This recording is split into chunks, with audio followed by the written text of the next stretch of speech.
Gracias al Señor por esta oportunidad. Y aparte de eso, le doy gracias a cada uno de ustedes por tomar de su tiempo y llegar a la casa de Dios. Con eso dicho, les invito al libro de Colosenses, capítulo 1, versículo 15.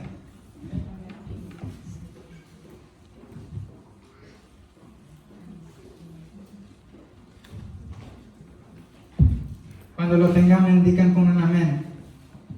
Vamos a leer del versículo 15 hasta el versículo 23.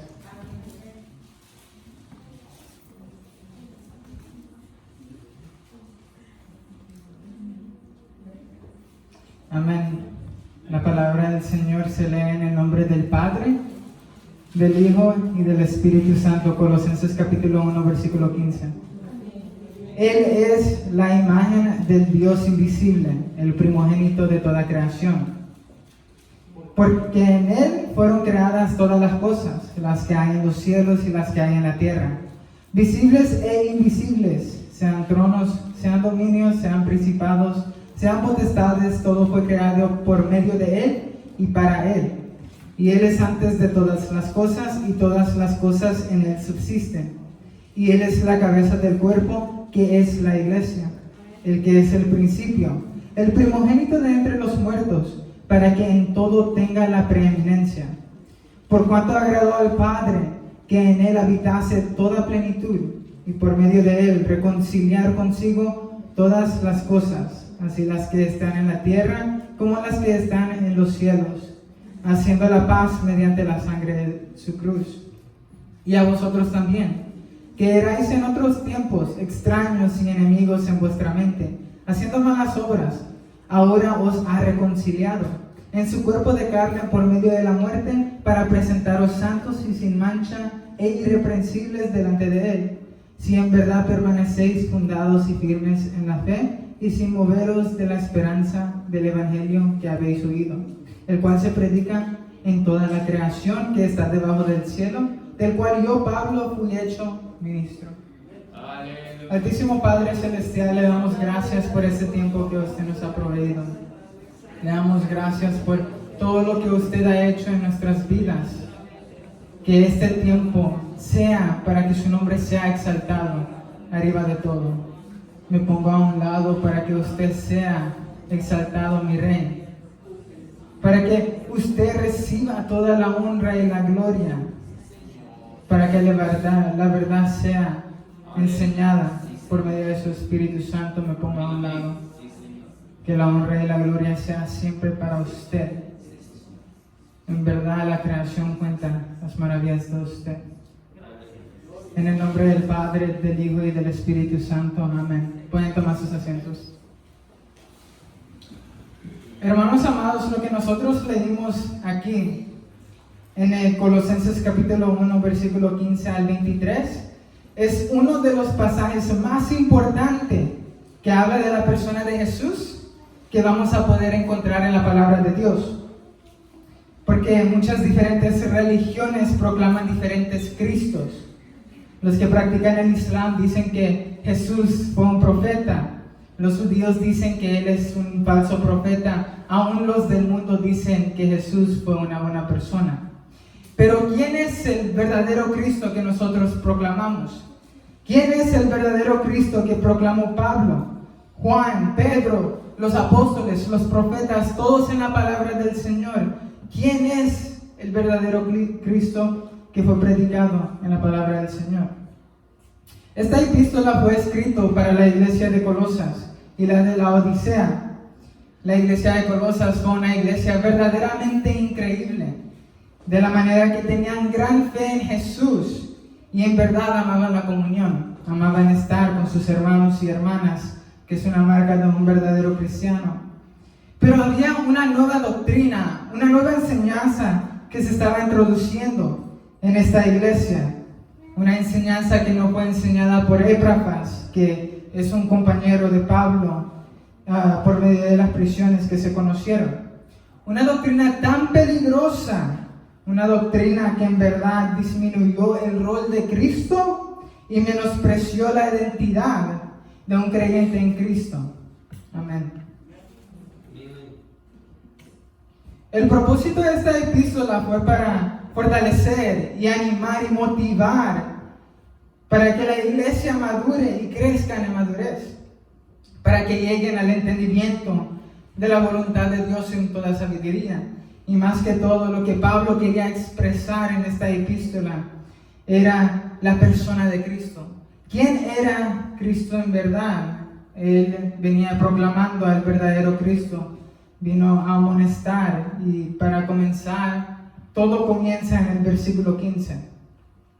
Si me pueden acompañar y mantener sus Biblias abiertos en Colosenses capítulo 1, versículo 15. Comienza así: Él es la imagen del Dios invisible. Jesús es la imagen del Dios invisible. Esto es consistente con las Escrituras. San Juan capítulo 4, versículo 24 dice: Dios es espíritu, y los que le adoran en espíritu y en verdad es necesario que le adoren. Pero Pablo hace un gran énfasis acá. Él es la imagen del Dios invisible. San Juan capítulo 1, versículo 18 dice: a Dios nadie le dio jamás. El unigénito Hijo que está en el seno del Padre, Él le ha dado a conocer. Ahora, esto es bien interesante que Pablo diga esto: Él es la imagen del Dios invisible. Porque Génesis capítulo 1, versículo 27 enseña esto: que Dios creó al hombre a su imagen. La imagen de Dios, en la imagen de Dios fuimos creados. Pero la gran diferencia es esta: nosotros no representamos la verdadera naturaleza de Dios. ¿Y cuál es la verdadera naturaleza de Dios? La palabra del Señor hace un énfasis en esto: que Dios es santo y Él es bueno. Levíticos capítulo 11, versículo 44 dice: sed santos porque yo soy santo. ¿Cómo olvidarnos de cuando David dijo, aún en su angustia y en su clamor: pero tú eres santo, tú que habitas en las alabanzas de Israel? Dios es santo y Él es bueno en todos sus caminos, y nosotros no lo somos. ¿Quién en este lugar, quién en el mundo puede declarar que es bueno? ¿Quién puede declarar que es una buena persona? ¿Quién lo puede comprobar con sus hechos? ¿Quién puede decir que está sin pecado? Romanos capítulo 3, versículo 23 dice así: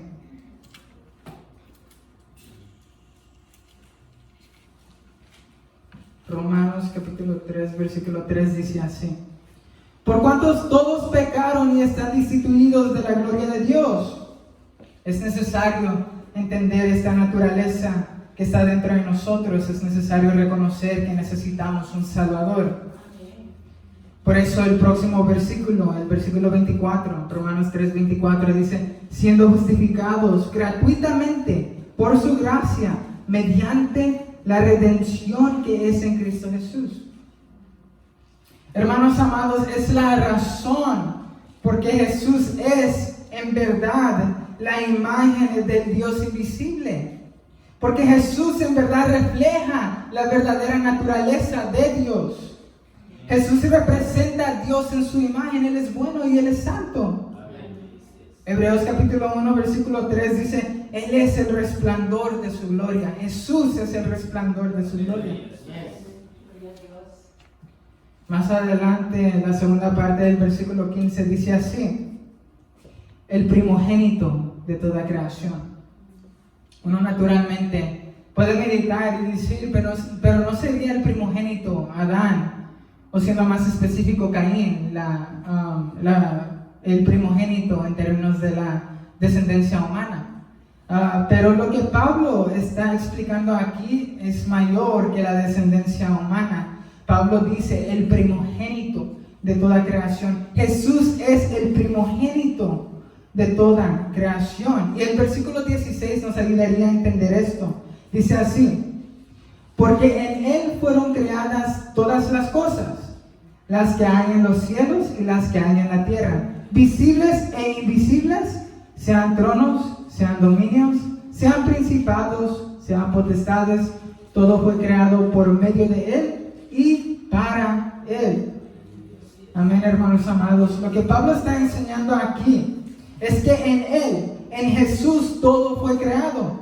Jesucristo creó todo lo que es. Hermanos amados, como mencioné, esta nueva enseñanza entrando en la iglesia de Colosas fue uno que estaba menospreciando la deidad de Jesús, la preeminencia de Cristo, la supremacía de Jesús. Pero Pablo lo hace claro que Jesús es también el creador. ¿Sabían ustedes que la Trinidad, el Padre, el Hijo y el Espíritu Santo estaban presentes en el principio, en la creación?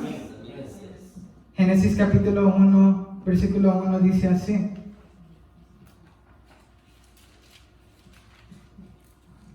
en el principio creó Dios los cielos y la tierra. Y versículo 2 dice: y la tierra estaba desordenada y vacía, y las tinieblas estaban sobre la faz del abismo, y el Espíritu de Dios se movía sobre la faz de las aguas. Bueno, versículo 1 y versículo 2 ya vemos dos cosas: el Padre y el Espíritu Santo presente. La pregunta es, ¿dónde está Jesús? ¿Dónde está Jesús en el principio de la creación? Es hasta cuando llegamos a San Juan capítulo 1, versículo 1, donde agarramos nuestra respuesta. Y dice: en el principio era el Verbo, y el Verbo era con Dios, y el Verbo era Dios. Versículo 2. Este era en el principio con Dios. Versículo 3. Todas las cosas por Él fueron hechas, y sin Él nada de lo que ha sido hecho fue hecho. La pregunta es esta: ¿quién es el Verbo? Es hasta cuando leemos un poco más adelante en el versículo 14, capítulo 1 de San Juan, cuando dice: y aquel Verbo fue hecho carne y habitó entre nosotros, y vimos su gloria, gloria como del unigénito del Padre, lleno de gracia y de verdad. Hermanos amados, Jesús es el Verbo. Y cuando el versículo 1 dice: en el principio era el Verbo, y el Verbo era con Dios, y el Verbo era Dios, es Jesús que estaba presente también en el principio de la creación. Es lo que Pablo enseña aquí. Jesús es mayor en verdad que los ángeles. Él es mayor que los profetas. Él es mayor que los apóstoles. Él es en esencia Dios. Primera de Juan capítulo 5, 7 lo aclara muy bien. Aleluya, gloria a Dios. Primera de Juan 5, 7 dice así: porque tres son los que dan testimonio en el cielo: el Padre, el Verbo y el Espíritu Santo, y estos tres son uno. Aleluya.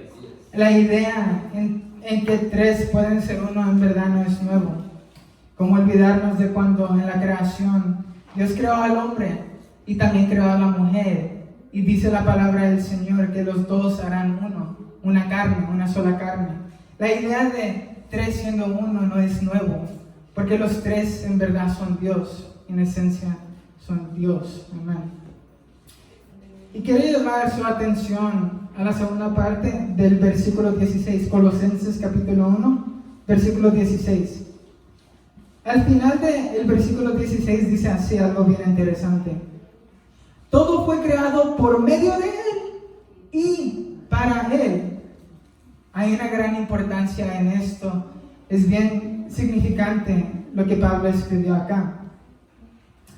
Todo fue creado por medio de Él, porque como establecimos en esencia, Jesús es Dios. San Juan capítulo 8, 58. Jesús dice: antes que Abraham fuese, yo soy. No hay una más grande reclamación que decir: antes que Abraham fuese, yo soy. Aún Jesús lo dijo, declarando en ese momento su divinidad. Para los judíos esto era una gran blasfemia, porque Jehová dijo que Él es el yo soy en el Antiguo Testamento, y que Moisés le diga a los hijos de Israel que el yo soy me envió. Aún Jesús dice: antes que Abraham fuese, yo soy, declarando en ese momento su divinidad. Hace referencia a Dios y hace una declaración de su supremacía. O cómo olvidarnos de cuando Jesús se resucitó y se le apareció a Tomás. Tomás, que no estaba presente ahí cuando Jesús se reveló a los discípulos. Tomás dijo: si yo no pusiera mi mano en el costado de Jesús, yo no creeré. ¿Qué pasó cuando Jesús se le apareció a Tomás y le dijo que ponga su mano en el costado de él? Tomás respondió así: Señor mío y Dios mío. La idea de la divinidad de Jesús no nos debería de sorprender en verdad. Es la razón por qué Pablo hace el gran énfasis en decir, todo fue creado por medio de Él. Aleluya. Amén, Gloria a aleluya. Dios. Así es. Amén, amén. Sin Cristo, nada de lo que vemos nosotros estaría en existencia.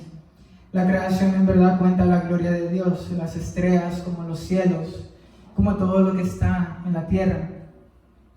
Y eso me lleva a la otra parte del versículo 16 que dice, todo fue creado por medio de Él y para Él. La pregunta es esta, ¿de quiénes son los cielos? ¿De quiénes son las tierras? ¿De quiénes son esta tierra? ¿En quién hemos puesto nuestra fe? ¿Quién nos ha salvado de la muerte? En verdad, ¿no ha resucitado Jesús y venció la muerte cuando fue levantado en gloria? Amén.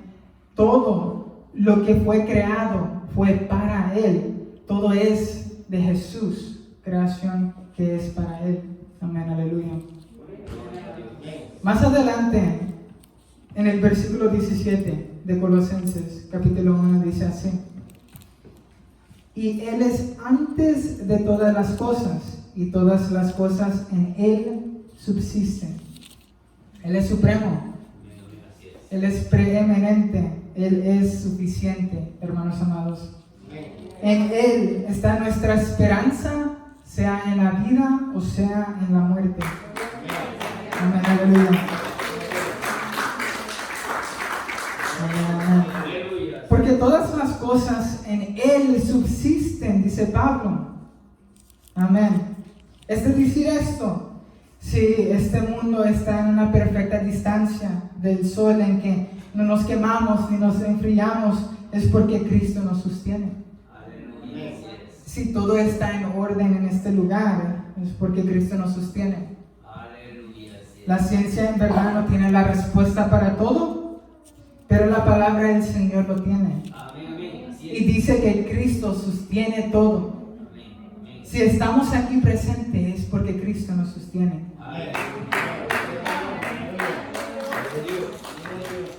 El Señor es sobre toda la creación. Antes de todo y también después, el alfa y la omega, como dice en Apocalipsis. El principio y el último, el principio y el fin. Amén. El versículo 18 dice así. Y Él es la cabeza del cuerpo, que es la iglesia. El que es el principio, el primogénito de entre los muertos, para que en todo tenga la preeminencia.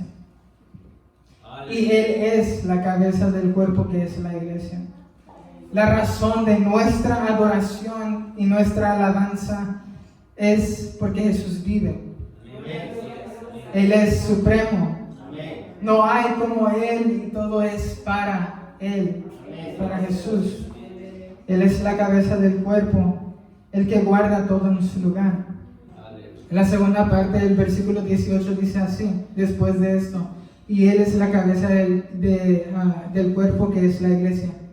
El que es el principio, el primogénito de entre los muertos. Hermanos amados, el único que ha vencido la muerte es Jesús.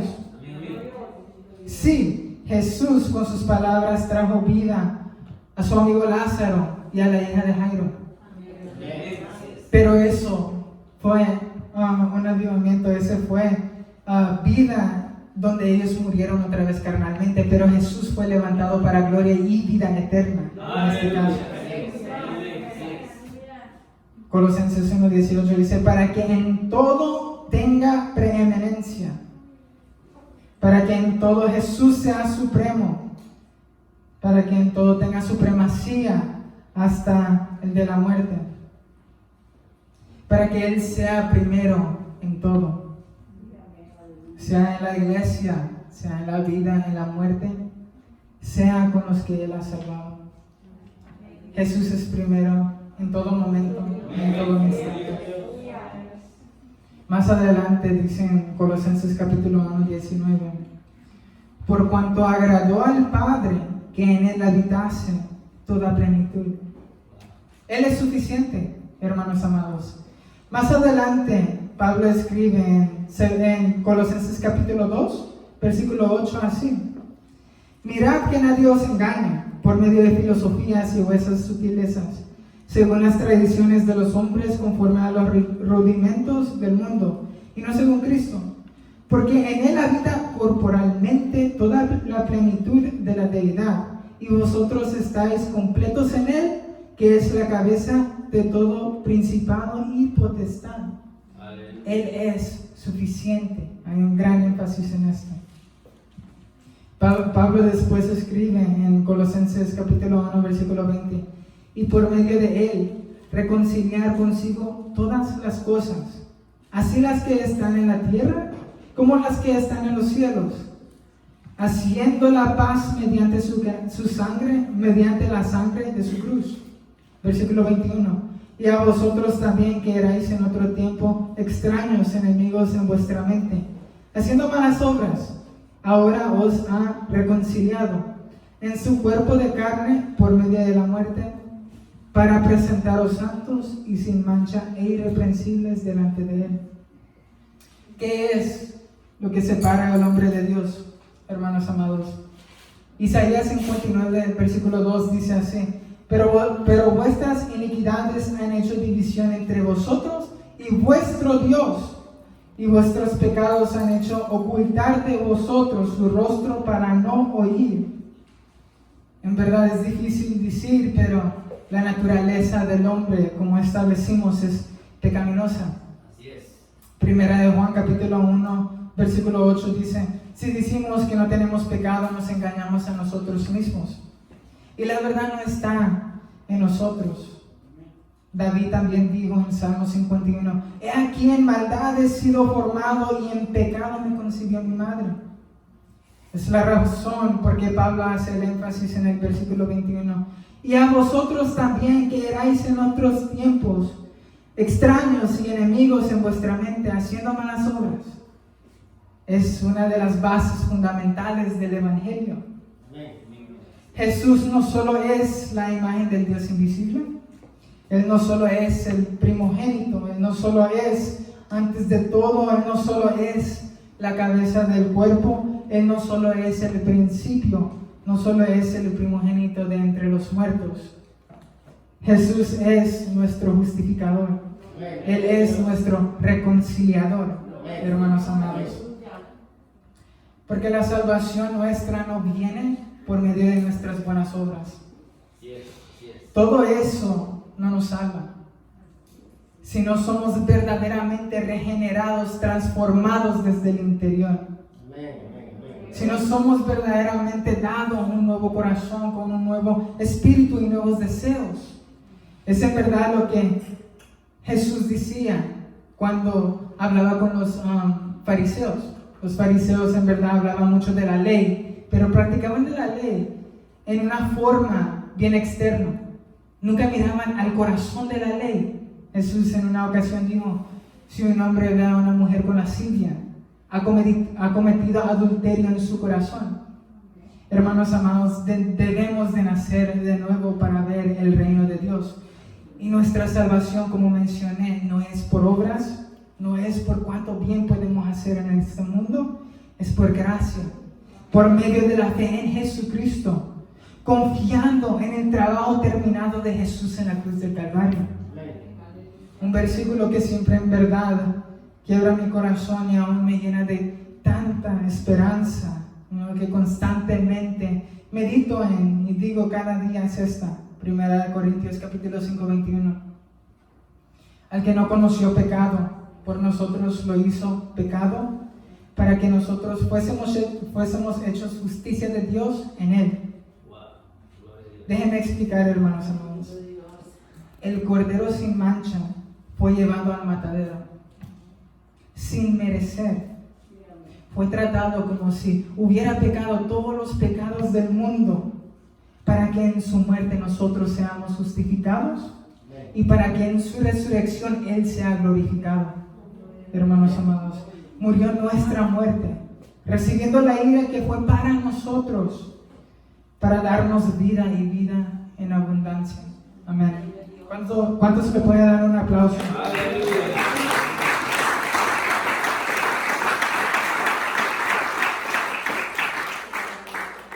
Es en verdad lo que Pablo explica en Colosenses capítulo 1, versículos 21 y 22, cuando dice: y a vosotros también, que erais en otros tiempos extraños y enemigos en vuestra mente, haciendo malas obras, ahora os ha reconciliado en su cuerpo de carne por medio de la muerte, para presentaros santos y sin mancha e irreprensibles delante de él.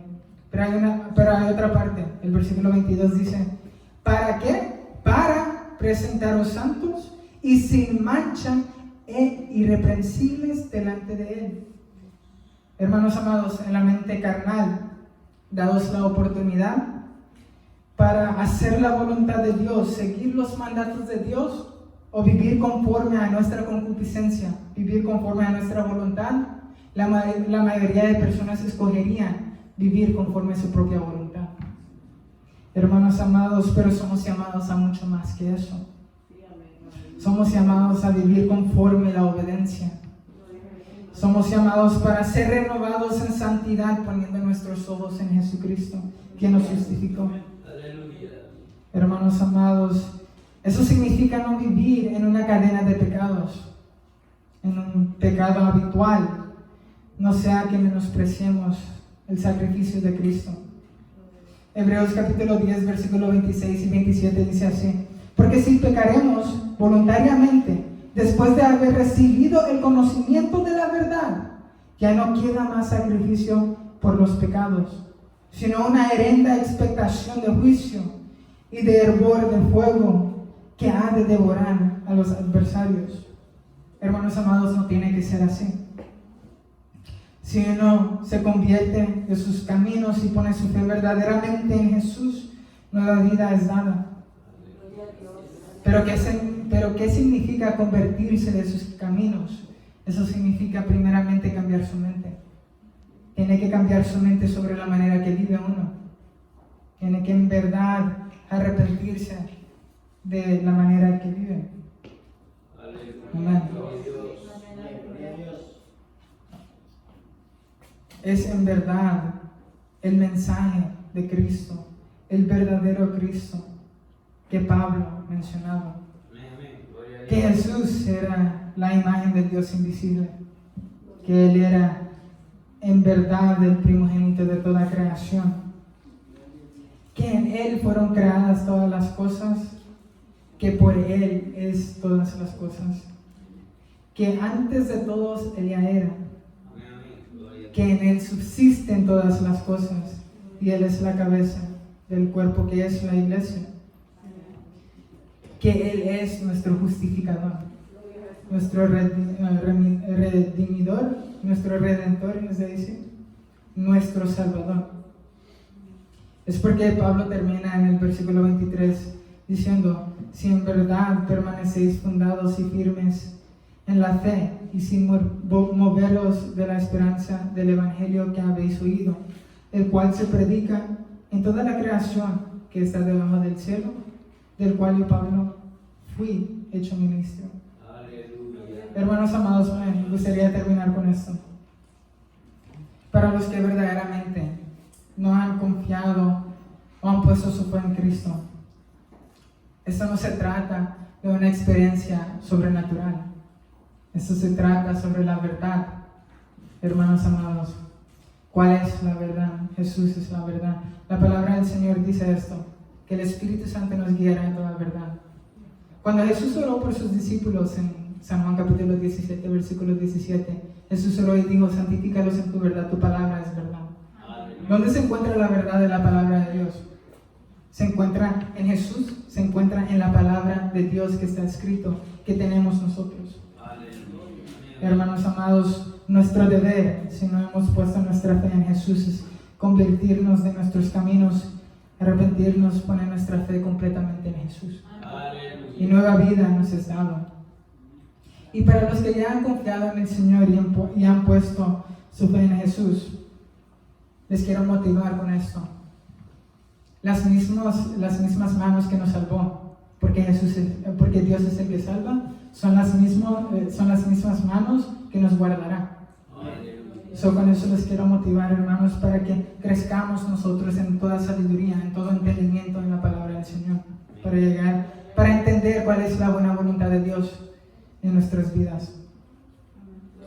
Y le doy gracias a cada uno de ustedes por su paciencia y por su tiempo.